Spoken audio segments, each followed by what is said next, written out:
Perfeito. Então vamos lá. Boa tarde, pessoal. Foi fácil vocês chegarem até aqui, ao local do centro de mediação? Sim. Sim. Sim, sim. Pronto. Vocês já participaram de uma mediação antes? Não. Não. Nunca Não. Não. Pronto. Pessoal, na mediação, temos algumas regras e algumas coisas a serem seguidas e eu preciso dizer para vocês, certo? Nós precisamos aqui estabelecer algum papel de cada pessoa aqui dentro dessa mediação. Eu gostaria de me apresentar, o meu nome é Edmar, estou aqui com a Alana, que somos conciliadores, tá certo? Fomos designados para fazer a conciliação de vocês, tá? Nós queremos estabelecer algumas regras para que flua da melhor forma possível. O nosso papel aqui não é dizer que alguém está certo ou alguém está errado, tá certo? E para isso, nesse momento, eu gostaria de falar com a parte reclamante, no caso, o senhor Pedro e Dona Maria. Como é que vocês gostariam que eu chamasse? Pedro e Maria, ou vocês querem que eu chame de uma outra forma diferente? Ok, pode chamar de Maria. Pode chamar de Pedro também. Aos senhores Dr. João Barbalho e Dr. Jorge, como os senhores querem que eu vos trate? Da maneira que foi falado, tá ótimo. Doutor Jorge. Dr. Jorge, pronto. Perfeitamente. Então, senhores e senhoras, aqui dentro da mediação, nós não somos juízes, nós não estamos aqui para dar uma decisão judicial ao caso de vocês. O nosso papel aqui é desenvolver um diálogo produtivo para que vocês consigam chegar a uma resolução satisfatória. O conciliador nada mais é do que um terceiro que não tem interesse nas causas de ninguém, tá? Nosso maior objetivo aqui é fazer com que vocês reconstruam a comunicação e que assim consigam chegar a uma resolução.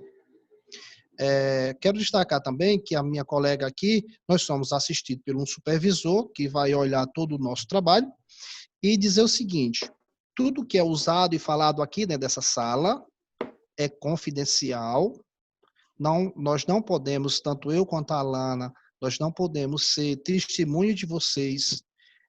Se porventura vocês forem levar isso à justiça, nós não podemos ser, nem eu, nem a Alana e nem o nosso supervisor. Feitas essas ponderações, eu gostaria de começar a ouvir as partes, tá certo? Quero dizer para vocês que tudo que acontecer mais uma vez aqui, vocês vai ficar em total sigilo, ok? Para isso, nós vamos entregar a vocês uma folha de papel e uma caneta, para que quando vocês precisarem fazer uma anotação e uma interpelação, para que não faça na hora que a outra pessoa está falando, porque assim você vai quebrar a fala da outra pessoa, tá bom? Isso vai ser um pouco deselegante, tá ok? Então, todos vão receber essa folha para que possa anotar as suas perguntas, que posteriormente nós vamos dar o momento de cada um falar. Bom, como nós recebemos a reclamação das partes do senhor Pedro e da senhora Maria, gostaria de ouvi-los, senhor Pedro e senhora Maria, por favor. Então, né? Nossa filha chegou no hospital, seria uma cirurgia eletiva, né? Os médicos informaram que seria o procedimento de apenas 15 minutos, que ela não seria entubada, a sedação seria pela máscara, inclusive.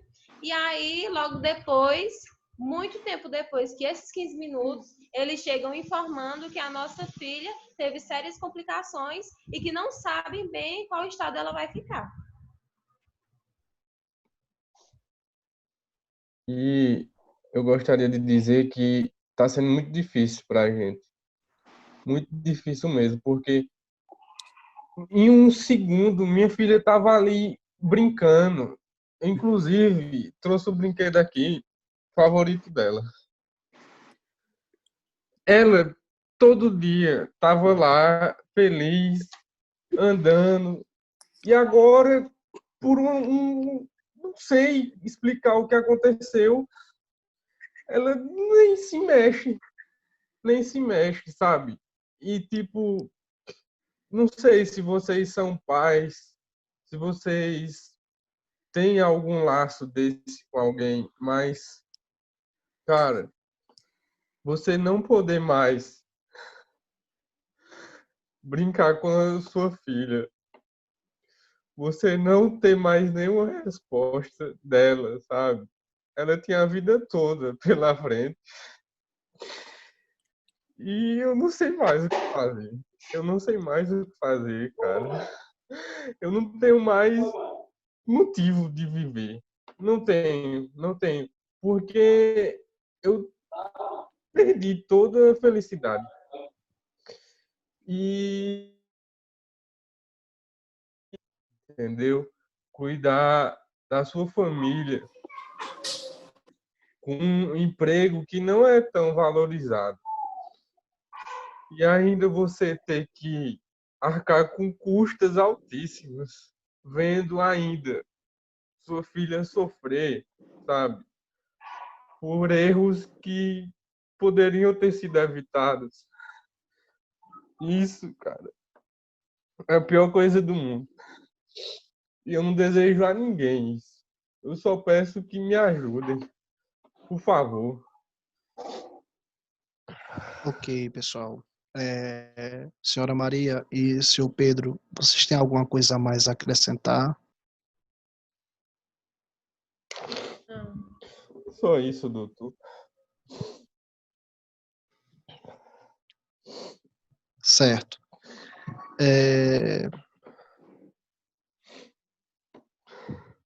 Felipe, por favor. Felipe, por gentileza, dê pausa, por favor.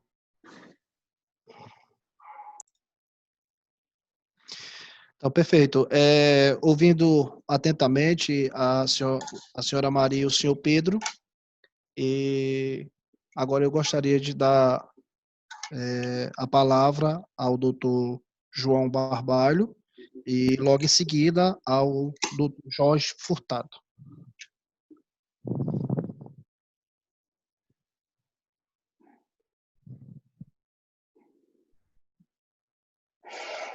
Microfone, doutor. Doutor João Barbalho. O microfone está desligado. Pronto, voltando. Boa tarde, me chamo Dr. João Barbalho, sou cirurgião e vou relatar de forma breve o ocorrido, né? Se tratando da moça que tinha hérnia epigástrica, que no caso o procedimento é um procedimento simples, né? Não é um procedimento duradouro, por volta de 15 minutos, né? Da incisão até a sutura. E eu dei início, né? Tanto eu quanto o anestesiologista que estava junto, nós demos início ao procedimento. E eu percebi que ao final da sutura, né, acabou que o medidor, né, de batimentos cardíacos, ele alarmou. E então, imediatamente eu chamei o anestesiologista e quando ele veio, eu percebi que ele não estava próximo, né, à cama da paciente. E isso acabou que me bateu um desespero por se tratar de um procedimento simples e de resolução fácil. E no momento que ele chegou, também percebi que ele inverteu as ordens e primeiro começou com a intubação e não com a oxigenação. Isso foi extremamente prejudicial. Mas no momento que eu vi e analisei que estava ocorrendo uma parada cardíaca, eu já suspendi a sutura, no mesmo momento iniciei a massagem cardíaca, naquele momento.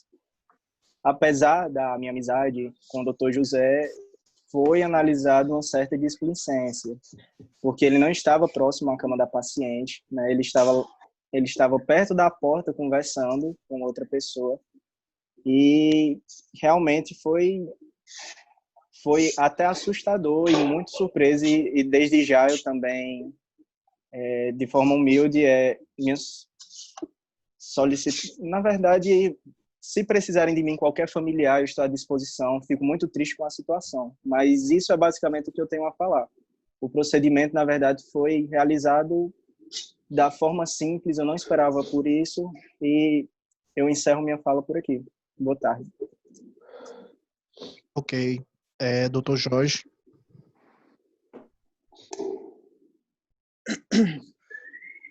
Assim, só para poder esclarecer aqui, antes de nós acredita assim como o Dr. João, nós estamos muito assim tristes e lamentamos muito o ocorrido.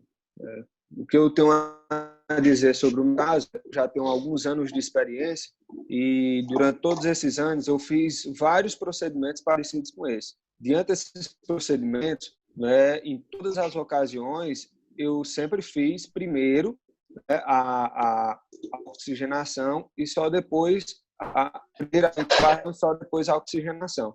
E não foi diferente. Confesso aqui que eu estava um pouco distante, mas de onde eu estava, dava para eu prestar os socorros, assim como eu tentei fazer imediatamente junto com o Dr. João. Mas eu confesso que eu não estava ao lado da cama como deveria estar. Outro detalhe sobre o equipamento. A minha preocupação é justamente essa, porque o medicamento, eu acredito que deu uma falha técnica. Porque antes de começar o procedimento, eu regularizei todos os equipamentos. E aí, quando chegou em 30 BPM, que já era para ter sido avisado bem antes, já entra num trabalho aí de parada cardíaca. Então, assim, eu só tenho a lamentar, eu estou aqui acompanhado aqui de minha esposa, que é psicóloga, e assim, tenho 2 filhas para criar. Enfim, a gente pode tentar chegar aí a alguma conclusão, mas, diante de tudo, eu me solidarizo com os pais, e principalmente com Luísa. Ok, doutor. Então, me permita voltar agora ao casal Pedro e Maria, certo?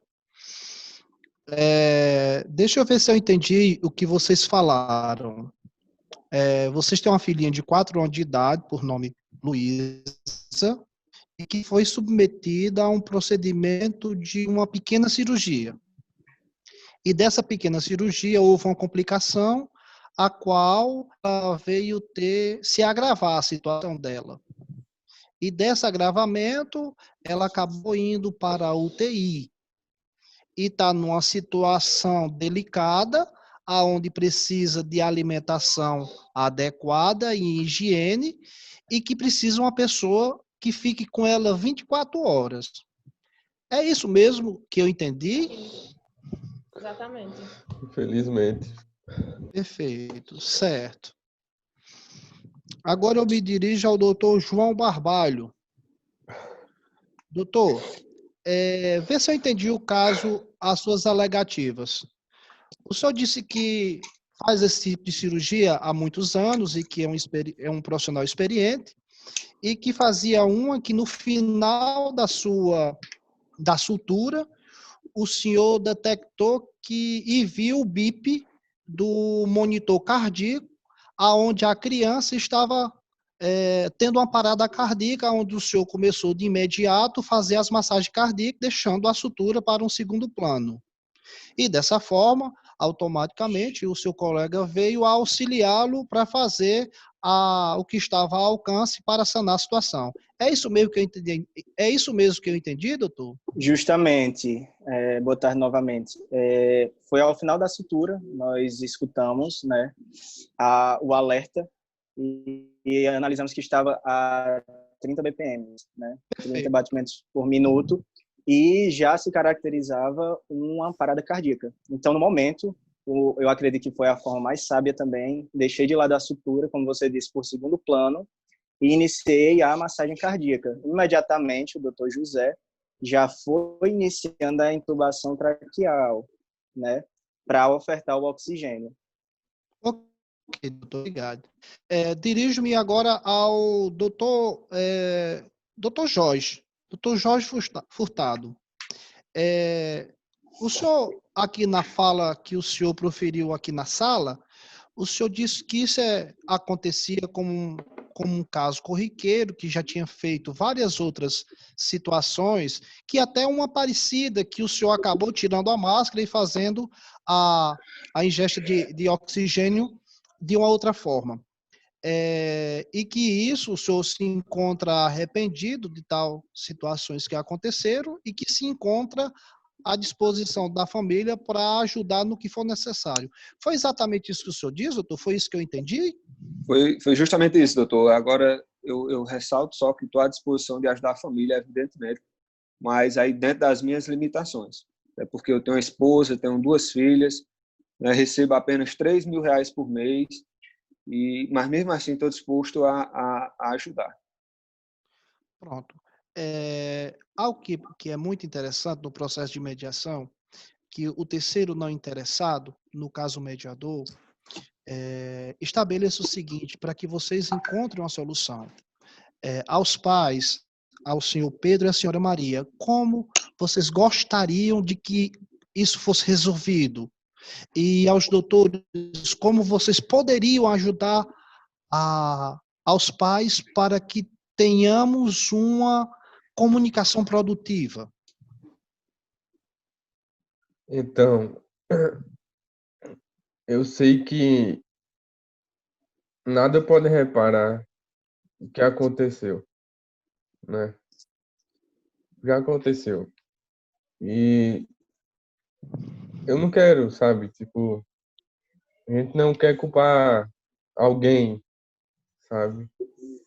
Mas a gente só quer uma ajuda para dar pelo menos uma qualidade, né, de assistência à nossa filha, porque ela está tendo que tomar vários medicamentos, ser assistida 24 horas. Minha esposa ou eu vamos ter que parar de trabalhar, porque não tem condições. A gente ganha, eu ganho um salário mínimo. Me diz como é que eu vou arcar com toda essa despesa. Me diz, por favor. Eu só quero uma solução, sabe? Eu não quero, sei lá, culpar alguém, não. Eu só quero que minha filha sobreviva, apesar de tudo.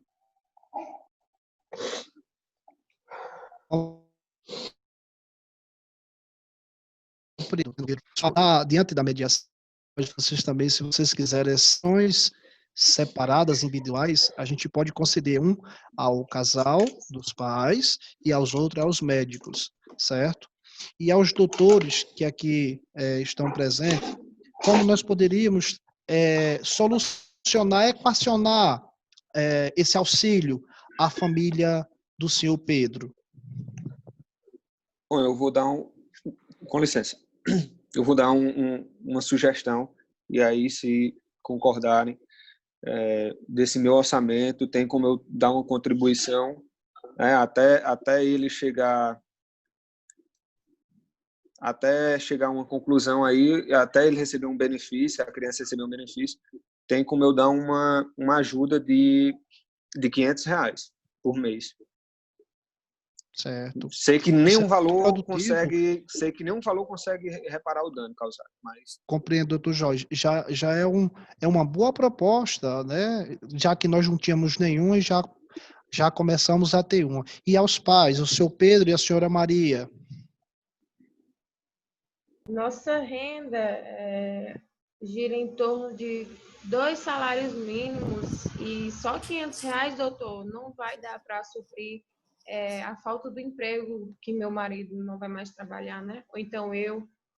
E a gente precisa de um pouco mais, pelo menos por enquanto, que a gente venha receber algum benefício, porque minha filha tem terapia, minha filha tem medicação, ela não tem plano de saúde, a gente nunca teve condições de ter um plano de saúde, então esse valor é inviável para a gente, para os cuidados dela. Bom, Doutor, com licença, né? hoje não é o doutor Barbosa. João Barbalho, desculpa. Eu acho que todos nós estamos um tanto psicologicamente abalados, né, pela situação. dá para perceber como os pais estão.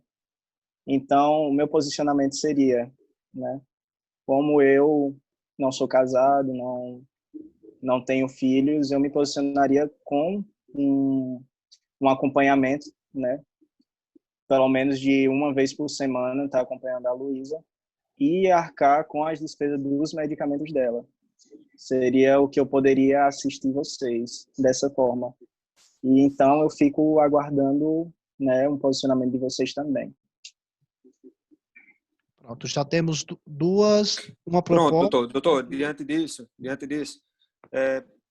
eu vou tentar me virar junto com minha esposa e tudo para a gente poder dar um valor aí de R$1.000 e também poder ajudar em alguma outra coisa que esteja a nosso alcance. Fica bom para vocês, senhor Pedro e senhora Maria? Sim.